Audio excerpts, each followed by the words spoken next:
All right, welcome back again to Guardian of the Woods. I'm Zach. We have a new encounter story for you this evening, and it is called The Day Hiker and the Bigfoot of South Lake Tahoe. All right, let's get going. I grew up in Kings Beach, California. It's a Lake Tahoe town, and it's a very beautiful area to live. I've heard rumors for years, but I've never thought I would ever have a run in with Bigfoot myself.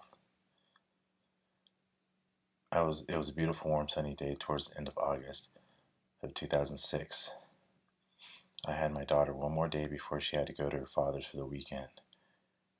We had planned a nice little warm hike to a special peak her father and I used to hike to way back when we were together. We used to do a lot of hiking back in those days. The plan was to hike up to our special spot, have a nice little lunch picnic once we got there.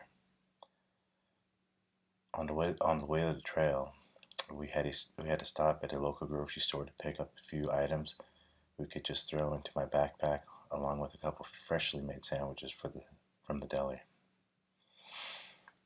Hitting the trail.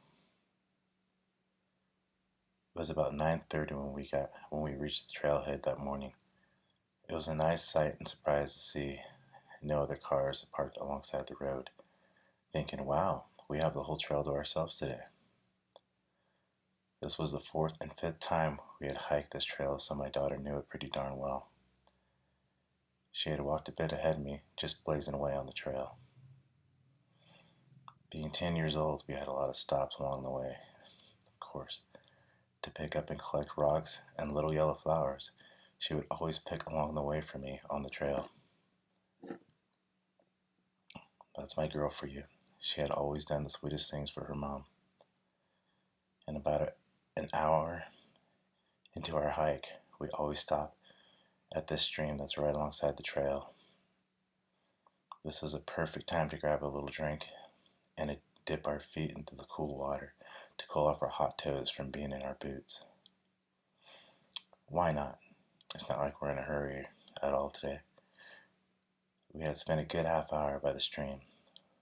Watching her playing has always made my day. Seeing that little girl smile makes my life. I let her finish up her juicy, then back on the way we were. There's a point in the trail where we have a bit of a uphill climb, which is not too bad, but for a 10-year-old girl, I can see the uphill battle. Meeting Big Mama. It took us no longer than 10 minutes to scale that little hill. My little girl huffing and puffing behind me at this time, but not too far behind, pulling that little body up that hill with all her might. Once at the top, we would always take a little 10-minute break and catch our breath for a little. What a perfect spot for it, too. At the top of the hill, it flattens out a bit, and we also had a perfect view of the beautiful Lake Tahoe. We sat down on a rock under a pine tree, grabbed our drinks, and took in the beautiful view for a minute or two. How you feeling, sweetie? Are you doing okay? I asked. She replied, yes, just a little tired. I told her we're almost to the top, about another 15 minutes, then we'll have our lunch, okay?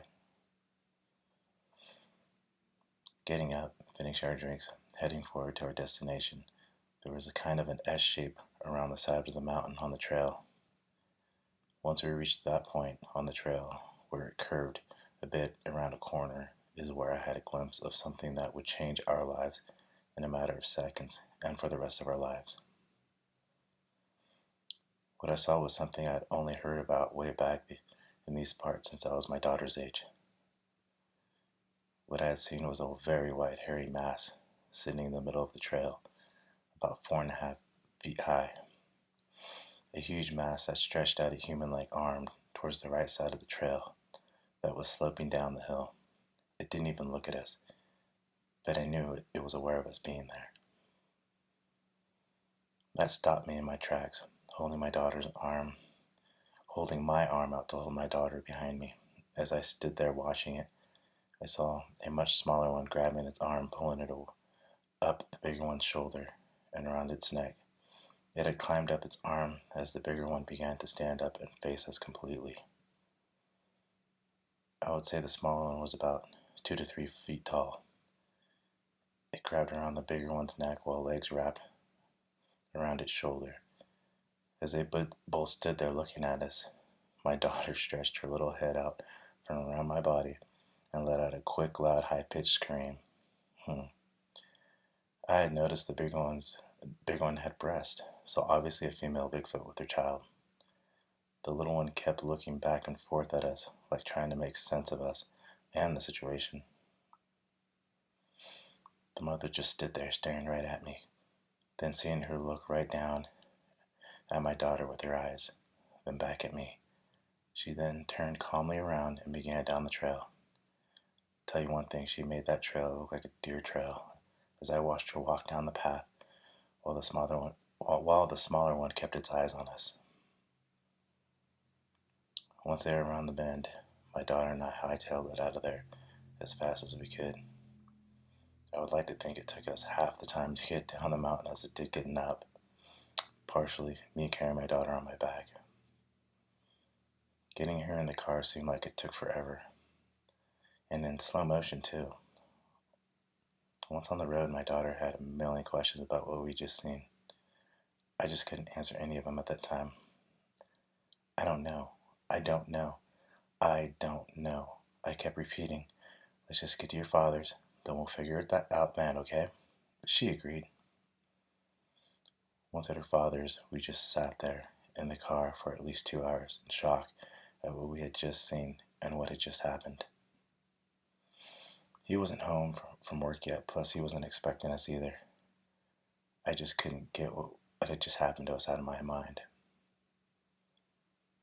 What were they doing there? Couldn't they hear us? Why were we not harmed? None of it made sense to me. Finally, her father arrived driving up in his truck looking confused. I was going to pick her up, he said. I was about to respond on why we were there, but my little girl had ran out of the car yelling, "We just saw Bigfoot." What, he said, chuckling. Mommy and I saw Bigfoot on the mountain today. We went inside. I told him all about it. When I wasn't even sure it really happened yet. He was very open to it though. He believed in Bigfoot like most around these parts. He had taken us to dinner, and that's all we had talked about. After dinner, he took us back to his place. I hugged my daughter goodbye and told her I'll see her Sunday. I couldn't get home fast enough at that point, but once I did, I locked all my doors, closed all the curtains, and fell asleep with my dog Shelby right next to me with the TV on.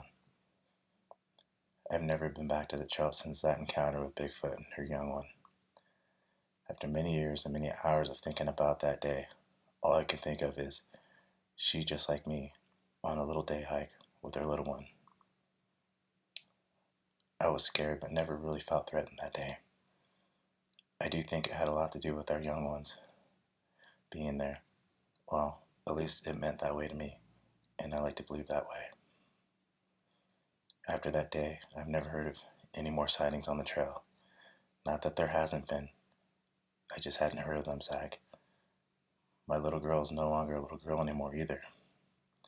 She is an adult of 23 years of age now and loves to tell her friends about the run-in with Big Mama, she calls her. She has even taken a few friends up the trail a couple times to show people where she had her sighting of Big Mama. Well, also to enjoy and take in the peak view of Lake Tahoe. Me, I'm fine with my memories of all of it while staying in the comfort of my own home.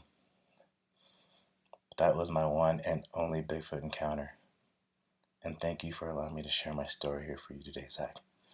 Best of wishes, Debbie.